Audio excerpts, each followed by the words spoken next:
It's pizza. No need to explain. Let's jump into it.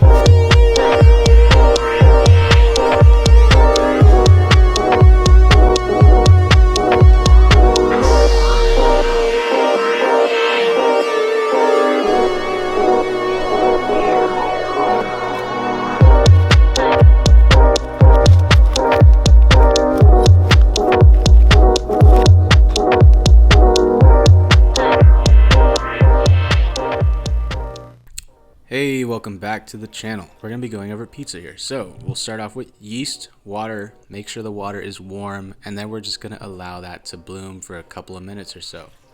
Then you want to make sure you get your mixing bowl, pour everything into there, your flour, cornmeal, your pinch of salt.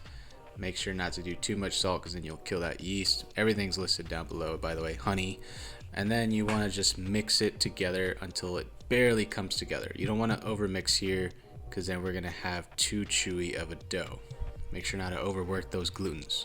So it should look just like this, barely come together. If there's some flour still left in the bowl, you're good. So make sure to cover this guy, let it sit for about 6 hours in a warm place. I like to put it on top of the oven. That's it, good spot. So we're gonna start our sauce here. Garlic, just mash it up and make a little paste out of it. Onion, small dice or minced.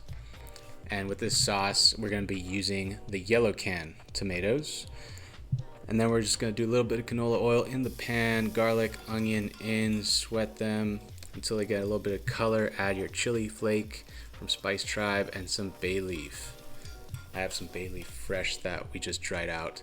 Then I just threw in some chive blossom vinegar, reduce it a bit. You can do red wine vinegar here as well. Then did some oregano crushed by hand by Spice Tribe again. And then just reduce that just a little bit, then add in the tomatoes. You can blend these if you want, but I like to go a little rustic and just kind of chop them up with the spoon or crush them with my hands.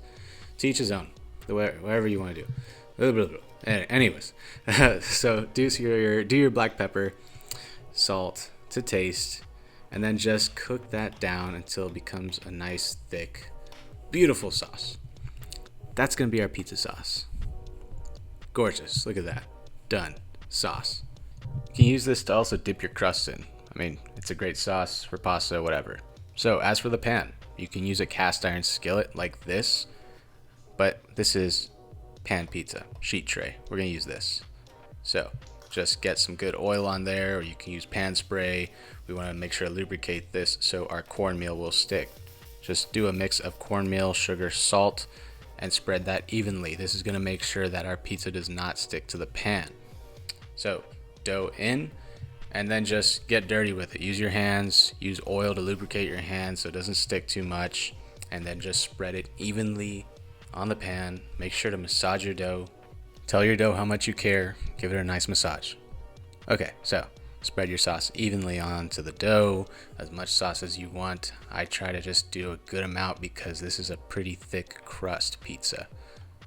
So once you got that all spread out, I mean, you know the drill. We're gonna do some mozzarella cheese, spread out evenly all over. Doesn't have to be even, whatever. Then just pepperonis. And you wanna do pepperoni just kind of really compact because when you cook these guys, they're gonna shrink a bit. So make sure to do that. Then what I do to get a really nice crunchy crust, crispy crust, crunchy, crispy, whatever, put it on the burner, just like that. If you have an electric stove, it works fine too. So just put it on the burner, cook that crust a little bit right before you throw it into the oven at 400 degrees Fahrenheit. Now you just want to cook this till it's golden brown, GBD, delicious, just like this. Then when it's done, you pull it out. And then you could just brush the edges with some butter, melted brown butter, or regular melted butter, however you want to do it. You could eat it without the butter, it's fine too. So once you brush it, you can do this little mix that I made, which is just citric acid and garlic powder and salt. If you don't have citric acid, lemon crystal works. If you don't have that, you could just put some lemon juice into your butter, and it's just the same. Then just cut it up with a crappy knife because you don't want to ruin it on the pan, or take it out of the pan and cut it up however you want to do it. Cut it up into squares, cut it up into however you want, or eat the whole damn thing as is. This pizza is definitely a crowd pleaser. I usually make it for family meal at work. You can double it, triple it, whatever with the recipe, and it'll still work. And you could put it on a bigger sheet tray and really go big with the party here. Change the toppings as you'd like. Let me know if you want some more toppings. I'll do a separate video. Thanks for watching. Okay, thank you so much for watching the video. Hope you enjoyed this really simple sheet tray pizza, or I'd like to call grandma style pizza. I love making this stuff for family meal at work all the time for everybody. Change up the toppings if you want. Let me know if you want to see any other recipes with this type of dough. Make sure to spread it around on your Instagram stories and your posts. Tag me and I'll share them. I love sharing you guys' stuff. And thank you for watching. I will see you in the next video.